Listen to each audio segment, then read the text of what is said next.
హరే కృష్ణ. మన మంగళాచరణ స్టార్ట్ చేద్దాం. Thank you very much for joining.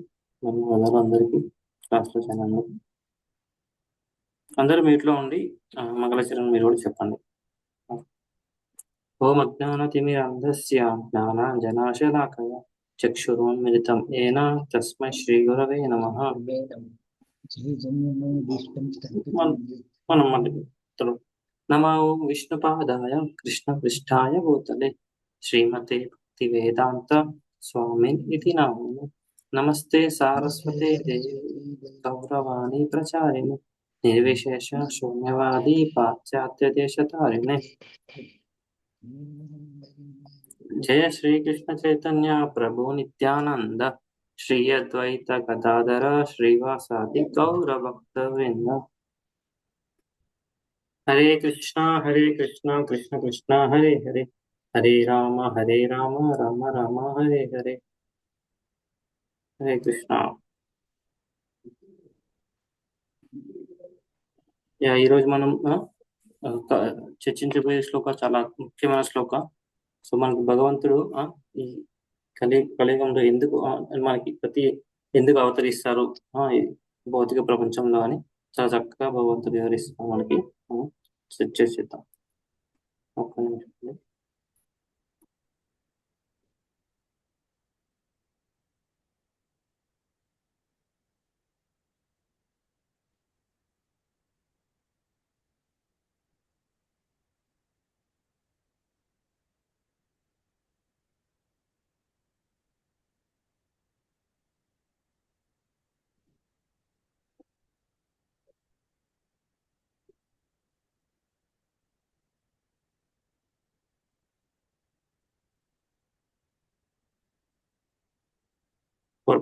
శ్లోక 4వ అధ్యాయంలో 8వ శ్లోకం.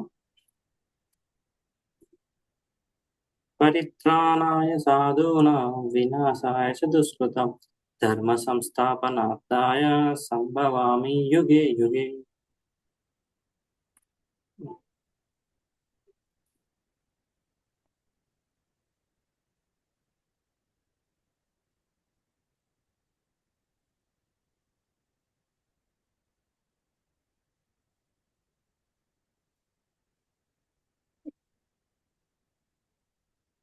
చదవండి. హరే కృష్ణ.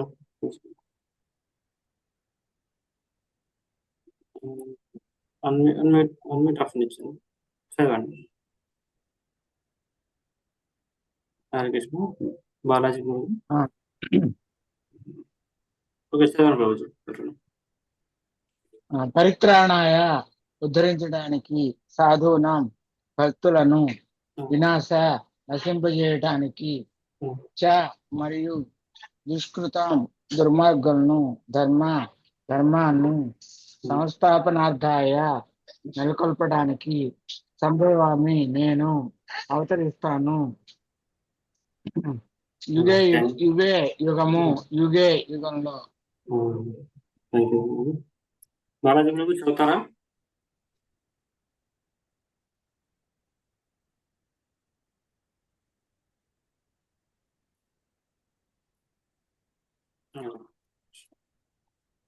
బాలాజీ బాబుజీ చదువుతారా? సాధువులను ఉద్ధరించడానికి, దుర్మార్గులను నశింపచేయడానికి, అలాగే ధర్మమును నెలకొల్పడానికి ప్రతి యుగంలోనూ నేను అవతరిస్తాను.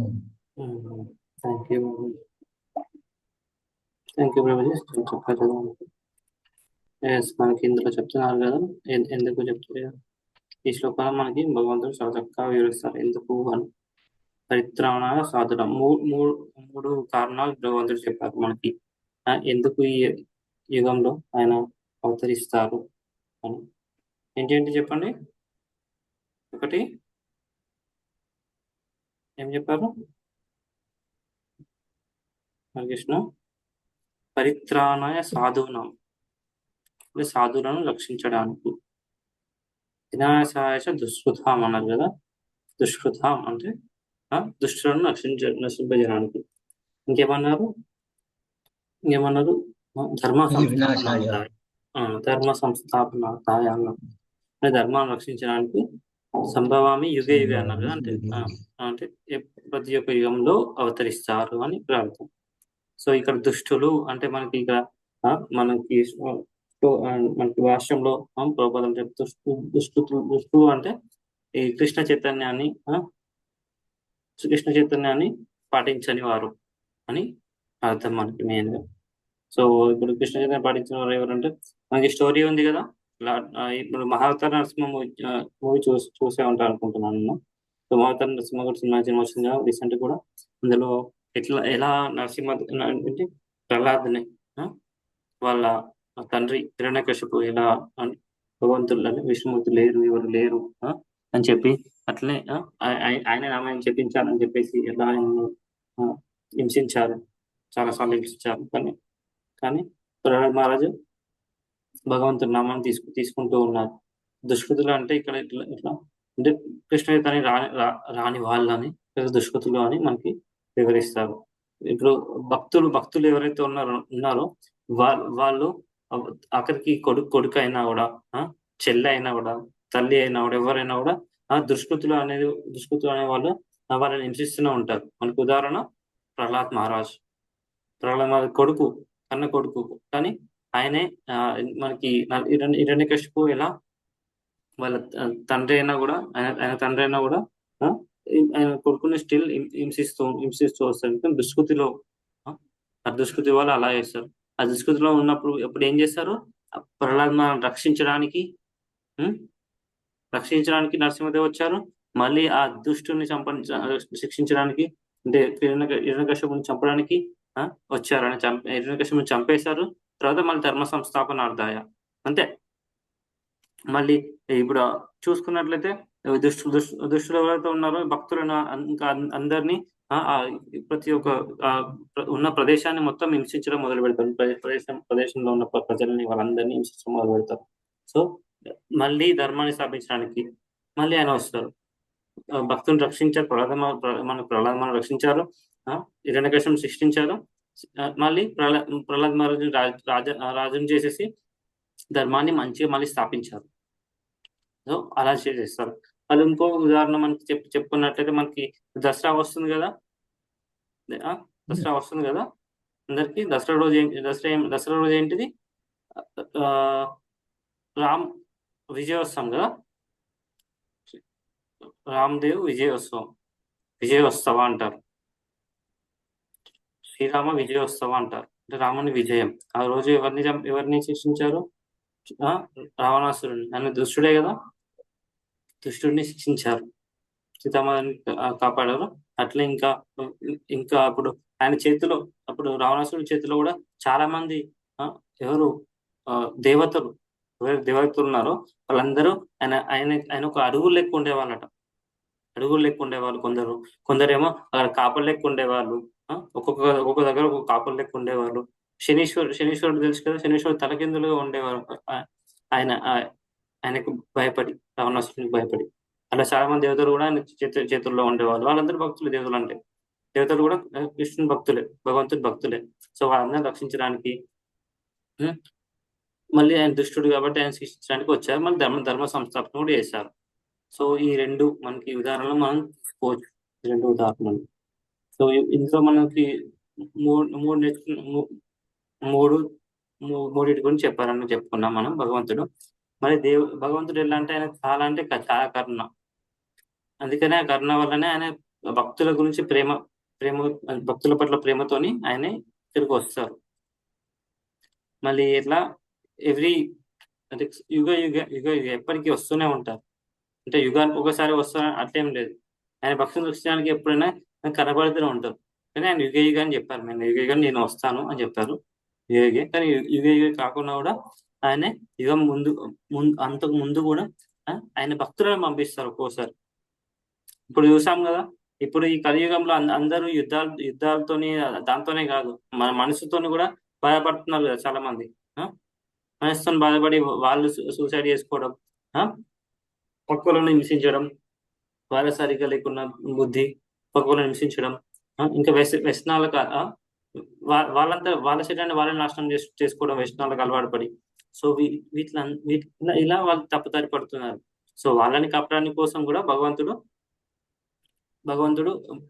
తన భక్తులను ఆ, తన అసోసియేట్ భక్తులను కూడా పంపిస్తారు. అందులో శిలా అలా వచ్చేసి అందరినీ ఎలా ప్రపంచం మొత్తం ఎలా ప్రపంచం మొత్తం వాళ్ళందరికీ ఎలా ఇలా వాళ్ళు వాళ్ళు ఎలా అంటే వేరే వేరే వ్యసనాలకు అలవాటు పడుతున్నారు చాలా. సరే వాళ్ళందరూ ఆ వ్యసనాల నుంచి తొలగిపోయి చాలా చక్కగా ఆ, మన భగవంతుని నామం చేసుకుంటూ వచ్చారు. సో ఇలా భగవంతుడు వస్తారు, భగవంతుడి అదే భక్తులు ఎవరైతే ఉన్నారో వాళ్ళని ఆయన సహచరులు ఉంటారు కదా, సహచరులను కూడా పంపిస్తారు భగవంతుడు అని ఇందులో మనకు అర్థం. మళ్ళీ ఇలా ఏదైనా అంటే ఆయన ఎప్పటికీ ఎట్లంటే ఆయన రావడం ఎట్లా అంటే ఒకసారి అధర్మం పెరుగుతుంది కదా, ఒకసారి అధర్మం పెరిగినప్పుడు కూడా దాన్ని సమానంగా చేయడానికి వస్తా ఉంటారు. ఆయన వస్తారు లేదంటే వాళ్ళు పంపిస్తారు అని ఇందులో ఉన్న అర్థం. మళ్ళీ ఎలా ఇప్పుడు చూడండి, ఇప్పుడు సమాజంలో ఇప్పుడు మనం చూస్తున్నాం కదా, సమాజంలో అందరూ ఇప్పుడు బంగ్లాదేశ్ లో చూస్తున్నాం కదా ఎట్లా జరుగుతుందో, మొత్తం గొడవలు అయినా కూడా ఏదైనా పాకిస్తాన్ లో అయినా ఆఫ్ఘనిస్తాన్ లో అయినా వాళ్ళందరూ ధర్మాన్ని సరిగ్గా పాటించకపోతే సమాజం ఎట్లయితుందండి? గందరగోళంగా అవుతుంది కదా, గందరగోళంగా అవుతుంది కదండి. హరే కృష్ణ. అవును అవును. గందరగోళంగా అయిపోతుంది మొత్తం ధర్మం. వాళ్ళందరూ ధర్మం లేని సమాజం మొత్తం గందరగోళంగా ఉంటది. సో అది పరిమితి దాటింది అనుకోండి, పరిమితి దాటి ఇంకా ఎక్కువ అయిపోతుంది మొత్తం. దాన్ని సమతుల్యం చేయడానికి మన భగవంతుడు అందులో జోక్యం చేసుకొని ఆయన వస్తాడు. మళ్ళీ చెప్పాలంటే ఇప్పుడు మన ఫ్యూచర్ లో కూడా ఇంకా శ్లోకాలు వస్తాయి. దేవుడు అన్ని ఇట్లా పక్షపాతం చూపడు, కానీ ఆయన భక్తులకి ఎక్కువ ప్రత్యేక ప్రాధాన్యం అనుబంధం ఉంటుంది. ఇప్పుడు ఎవరైనా ఫ్రెండ్ అనుకోండి, కొంతమంది ఎవరితో ద్వేషం పెట్టుకోరు, కానీ ఫ్రెండ్ ఉన్నారనుకోండి వాళ్ళకి ఇంకొంచెం ఎక్కువ ప్రత్యేక అనుబంధం ఉంటుంది అట్లా. సో భగవంతుడు అందరికీ సమానం చూసినప్పటికీ ఎవరైతే నిజాయితీమైన భక్తులు ఉంటారో వాళ్ళకి రక్షణ కల్పిస్తాడు. ధర్మం అంటే అది. ధర్మం అంటే మనం ఇక్కడ ధర్మ సంస్థాపనార్థ అన్నారు కదా. ధర్మం అంటే భగవంతుడి నియమాలు. ఇక్కడ మనం తెలుసుకోవాల్సింది భగవంతుడి నియమాలు ఏంటి, అవి ఎలా వచ్చాయి అంటే వేదాల నుంచి వచ్చాయి. వేదాలు ఫస్ట్ ఎవరికి ఇచ్చారండి భగవంతుడు? మనం అంతకుముందు కూడా చర్చించాం, గుర్తున్నట్లయితే మీకు. వేదాలు ఫస్ట్ ఎవరికి ఇచ్చారని చెప్పాం మనం? సూర్యుడు. భగవద్గీతనేమో సూర్యుని భగవానికి చెప్పారు, కరెక్ట్. వేదాల జ్ఞానం, భగవద్గీత జ్ఞానమేమో ఫస్ట్ సూర్యునికి ఇచ్చారు. వేదాల జ్ఞానమేమో ఫస్ట్ భగవంతుడు బ్రహ్మదేవునికి ఇచ్చారు. బ్రహ్మదేవునికి ఎప్పుడైతే బ్రహ్మదేవుడు విష్ణుమూర్తిని ఆవరించారు పైకి వస్తారో, వచ్చిన తర్వాత మొత్తం చీకటి ఉంటుంది. తర్వాత తపస్సు చేస్తారు కొన్ని వందల సంవత్సరాలు. తపస్సు చేసిన తర్వాత ఆయనకి విష్ణుమూర్తి ఆయన హృదయం టు హృదయం ట్రాన్స్ఫర్ చేస్తారు వేదాలను. ఆ వేదాలలో ఉండే భగవంతుని నియమాలు ఉంటాయి, అవే మన ధర్మం. సో దాన్ని ఇప్పుడు ధర్మాన్ని మూడు ధర్మాలు ఉంటాయండి. ఒకటేమో మన భౌతిక ధర్మం, ఇప్పుడు మనం చేస్తున్నాం కదా ఈ భౌతిక ప్రపంచంలో చేసేటి. ఇవేంటంటే మనం వర్ణాశ్రమ ధర్మాలు అంటారు. మనం చేసే పనులు, మనం ఉద్యోగం ఉండడం, చదువుకుండడం, స్టూడెంట్ గా ఉండడం, ఏదైనా పని చేయడం, గృహిణిగా ఉండడం, భర్తగా ఉండడం, అట్లా డిఫరెంట్ ఇంకా చాలా ఉంటాయి కదా. అవన్నీ మనకి భౌతిక ప్రపంచానికి సంబంధించిన ఇవన్నీ మన భౌతిక సంబంధించిన ధర్మాలు. ఇంకొక ధర్మం మన ఇటర్నల్ ధర్మం, అంటే మనకి మన మన మన ఆత్మ ఉంది, ఆత్మ ఒక స్వభావం, ఆ ధర్మం.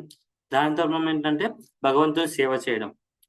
సో భగవంతుని మనం డైరెక్ట్ సేవ చేయట్లేదు, అక్కడి నుంచి మళ్ళీ భౌతిక ధర్మానికి మనం వచ్చాం. సో భౌతిక ధర్మం నుంచి మళ్ళీ ఆ ధర్మానికి వెళ్ళాలంటే మనం చేయాల్సింది మనం ఏవైతే మనం చేస్తున్నామో, మనం ఇప్పుడు క్లాసెస్ వింటున్నాం కదా, క్లాసెస్ వినడం అది కూడా మనకి ట్రాన్సిషన్, అంటే మనకి సాధన మనం చేస్తున్నాము, సాధన భక్తి, అది కూడా అదొక ధర్మం మనం చేసేది కూడా. ఇది ఏ ధర్మం కిందకి వస్తా అండి? మనం చేసే భక్తి భక్తికి వస్తుంది, భక్తి కిందకి వస్తుంది, సాధన భక్తి కిందకి వస్తుంది. అదొక ధర్మం, మన ఆత్మ యొక్క ధర్మం. సో ఈ ధర్మం చేసినప్పుడు మనం ఇటర్నల్ ధర్మం అంటే మన శాశ్వత ధర్మం ఉంటుంది కదా, ఏదైతే మన భగవంతుని చేరుకోవడం. సో దానికి మనం చేరుకుంటాం. సో మనం ఇప్పుడు కథ ఇంతకుముందు చెప్పుకున్నట్టు ప్రహ్లాద్ మహారాజ్ స్టోరీ కూడా చెప్పుకున్నాము. రావణాసురుని ఎలా అయితే రాముడు చంపాడు, అలానే ఇప్పుడు మహాభారతంలో కూడా కృష్ణుడు వస్తారు కదా, ఎలా అయితే దుర్యోధనుడు పాలన మొత్తం ధర్మ ధర్మబద్ధంగా ఉండేది ఆయన దుర్యోధనుడు. సో అప్పుడు పాండవులను రక్షించడానికి, వాళ్ళ మార్గదర్శించడానికి కృష్ణుడు కూడా వచ్చి మనకి ఇందులో ధర్మ సంస్థాపన చేస్తారు. సో ఇక్కడ మనం ఇందులో మనం నేర్చుకున్నది ఏంటంటే, ఇప్పుడు మనం నేర్చుకున్నది ఇందులో మనం మరి ఈ శ్లోక ద్వారా మనం వ్యక్తిగతంగా ఎట్లా మనం చేయొచ్చు, మన జీవితానికి ఎట్లా విషయం అంటే, మనం ఏదైనా అన్యాయం లేదా కష్టాన్ని అనుభవించినప్పుడు మనం గుర్తు చేసుకోవచ్చు. ఓకే, మనం గుర్తు చేసుకోవచ్చు. దేవుడు ధర్మబద్ధంగా జీవించే వారిని రక్షిస్తాడు. మన ఎవరైనా అన్యాయం నుంచి లేదా కష్టాల నుంచి కాపాడుతాడు భగవంతుడు అని మనం గుర్తుపెట్టుకోవచ్చు. ఎలా అయితే ప్రహ్లాద్ మహారాజ్ కూడా ఉన్నారు కదా, ఆయన కూడా ఆయన న్యాయబద్ధంగా ఉన్నారు, కానీ వేరే వాళ్ళ ద్వారా అన్యాయానికి గురయ్యారు. హిరణ్యకశిపుని ద్వారా అన్యాయానికి గురయ్యారు, కష్టాలు కూడా అనుభవించారు. కానీ ఇంత కఠిన పరిస్థితులు ఉన్నా కూడా ఆయన భక్తి, భగవంతుడు ఉన్నారనే భక్తి, అచంచల విశ్వాసం కలిగి ఉండడం వల్ల ఆయన ఉండడం వల్ల భగవంతుడిని రక్షించారు. అది మనం వ్యక్తిగతంగా. వృత్తిపరంగా మనం వృత్తిలో ఏమైనా చేసుకుంటే మనం చేసేది, ఎవరైనా వేరే వాళ్ళు మంచి మార్గం నేర్చుకోకుండా కూడా మనం చెప్పవచ్చు మంచిగా ఏది అసలు మంచి ధర్మము, వాళ్ళకి అట్లీస్ట్ నైతిక విలువలు ఉంటాయి కదా, అవి అనుసరించడం అని చెప్పొచ్చు. ఇది కుటుంబంలో అయితే పిల్లలకి చిన్నపిల్లలకి ధర్మం, చిన్నపిల్లల నుంచి మంచి వాళ్ళకి ధర్మం, నీతి, నిజాయితీ, భక్తి విలువలను ఇప్పటి నుంచి స్టార్ట్ చేసాం అనుకోండి, వాళ్ళ ఫ్యూచర్ అయ్యాక వాళ్ళకే తెలుస్తుంది మంచిగా. వాళ్ళ ఫ్యూచర్ అయ్యాక వాళ్ళకి ఎట్లాంటి పరిస్థితుల్లో ఎలా ఉండాలి, ఒడిదుడుకు ఎలా తట్టుకోవాలి, అదే ఇవన్నీ వాళ్ళకి తెలుస్తుంది. ఇవన్నీ మన ఈ సూత్రాల ధార్మిక గుణాల వల్ల చెప్పడం అనుకోండి. కుటుంబాలు కూడా ఎప్పుడైతే భగవంతుని మధ్యలో ఉంచుకుంటాయో అవి వాళ్ళ కుటుంబాలు కూడా శాంతిగా, దైవికంగా, రక్షణగా ఉంటాయి. సో ఇలా వృత్తిపరంగా మనకి వ్యక్తిగతంగా మనకి బాగుండొచ్చు. వృత్తిపరంగా ఎవరన్నా ఉన్నా కూడా వాళ్ళకు కూడా చెప్పొచ్చు. కుటుంబంలో కూడా మన కుటుంబాలను ఎప్పుడైతే ఈ భగవంతుడు చెప్పినట్టు ధర్మం, నీతి, నిజాయితీ, భక్తికి మన విలువలకి ఎప్పుడు ఇస్తామో దానికి కూడా అప్పుడు కూడా మనకి ఏదైతే కుటుంబం అనేది ఉందో చాలా శాంతిగా ఉంటుందని ఈ శ్లోక ద్వారా మనం నేర్చుకోవచ్చు. ఓకేనండి. ఇప్పుడు మన సమ్మరీ ఈ రోజు ఏమేమి నేర్చుకున్నామంటే, మామూలుగా భగవంతుడు ఇందులో అవతారాలకి 3 ఉద్దేశాలు ఏంటో చెప్పారు. ఏంటి అంటే నీతిమంతులను రక్షించడానికి, అంటే భక్తులను రక్షించడానికి, సాధులను, దుష్టులను శిక్షించడానికి, అట్లనే ధర్మాన్ని తిరిగి స్థాపించడానికి అని మనకి ఇక్కడ వివరించారు ఈ 3 ఉద్దేశాలు. సో మనం స్టోరీస్ కూడా 3 స్టోరీస్ కూడా చెప్పుకున్నాం. హిరణ్యకశిపుడు చంపడానికి నరసింహ భగవాన్కి ఎలా వచ్చారు, మనల్ని ఎలా రక్షించారు, అట్లే రావణాసురుని శిక్షించడానికి రాముడు ఎలా వచ్చారు, అట్లే ఇప్పుడు ప్రస్తుత కలియుగంలో కూడా మనకి ఎలా ప్రభుపాదుల వారు అన్ని ప్రపంచం మొత్తం తిరిగి అందరికీ ఎలా కృష్ణ ఇచ్చారో ఇది కూడా చెప్పుకున్నాం. మనకి ఇవి మనం చెప్పుకున్నామండి. ఇందులో లాస్ట్ లో ఇప్పుడు అవతారాలు ఉన్నాయి కదా, సో అవతారాలు అనేది కొన్ని రకాలు ఉంటాయి. పురుష అవతారాలు, గుణ అవతారాలు, లీల అవతారాలు, శక్తావేశ అవతారాలు, మన్వంతర అవతారాలు, యుగ అవతారాలు. సో ఇవన్నీ అవతారాలు ఇట్లా ఇన్ని రకాల అవతారాలు ఉంటాయి. సో ఇందులో మనకి గుణ అవతారాలు, లీల అవతారాలు అవి ఏంటి ఉంటాయో మనం ఇంకా వచ్చే ఫ్యూచర్ టాపిక్స్ లో మనం చర్చిద్దాం.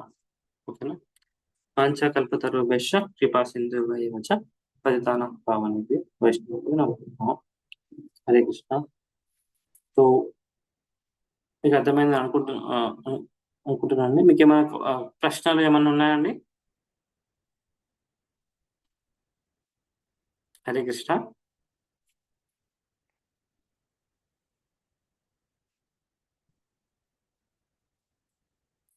హరే కృష్ణ. రోజు ప్రశ్నలు ఏమైనా ఉన్నాయా? అర్థమైంది ప్రభుజీ. Thank you. సో మనం 3 ఉద్దేశాలు ఏంటో చెప్తారా?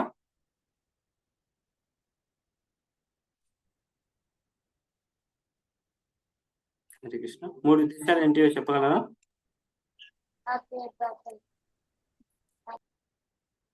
ఉమ్? గుర్తున్నాయా? భక్తులను రక్షించడం ఉమ్, భక్తులను రక్షించడానికి, ఉమ్, అలాగే ఆ, ఆ, భక్తులను రక్షించడానికి, తర్వాత దుష్టులను శిక్షించడానికి, ఉమ్. ధర్మాన్ని స్థాపించడానికి. స్థాపించాలి. ఏమో yes. Thank you brother. Super. So ఇది 3. Yes, thank you very much రోజు. సో ఇంకేం ప్రశ్న లేకపోతే మనం క్లాస్ ముగించేద్దాం. మళ్ళీ రేపు క్లాస్లో మనం కలుద్దాం. ఇది చాలా చాలా చక్కగా ఇలా ప్రతి ఒక్క క్లాస్లో అటెండ్ అవుతున్నారు. చాలా ధన్యవాదాలు ప్రభుజీ. హరే కృష్ణ. హరే కృష్ణ. హరే కృష్ణ.